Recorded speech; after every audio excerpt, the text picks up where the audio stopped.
उपराष्ट्रपती धनखड कुठे आहेत? राज्यसभेत मोठ्यानं बोलणारे आता एकही शब्द का बोलू शकत नाहीत? राहुल गांधींचा सवाल। केंद्रीय गृहमंत्री शहांकडून लोकसभेत 130वे घटना दुरुस्ती विधेयक सादर। गंभीर गुन्ह्यांमुळे अटक झालेल्या किंवा ताब्यात घेतलेल्या नेत्यांना पदावरून हटवण्याची तरतूद। सलग 30 दिवस जेलमध्ये राहिल्यास पंतप्रधान मुख्यमंत्र्यांसह कोणत्याही मंत्र्याला पदावर राहता येणार नाही। केंद्रीय गृहमंत्री शहांकडून लोकसभेत 130वे घटना दुरुस्ती विधेयक सादर। विधेयक मांडल्यानंतर विरोधकांच्या सभागृहात गदारोळ। थेट विधेयकाची कॉपी फाडून शहांच्या दिशेने भिरकावली। तर विधेयक संयुक्त संसदीय समितीकडे पाठवण्याची शिफारस।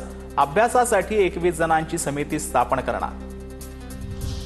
आपण मध्ययुगीन काळात जात आहोत। मध्ययुगीन काळात राजा कोणालाही हटवू शकत होता। 130व्या घटना दुरुस्तीच्या विधेयकावरती राहुल गांधींची टीका।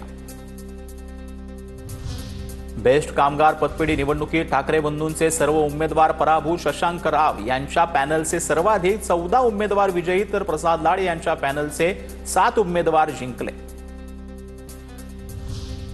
ठाकरे बंधूंनी पतपेढी निवडणुकीचं राजकीयकरण केलं। लोकांना ते आवडलं नाही। त्यातून पतपेढी निवडणुकीत त्यांना एकही जागा मिळाली नाही। बेस्ट पतपेढी निकालावरती मुख्यमंत्री फडणवीसांची प्रतिक्रिया।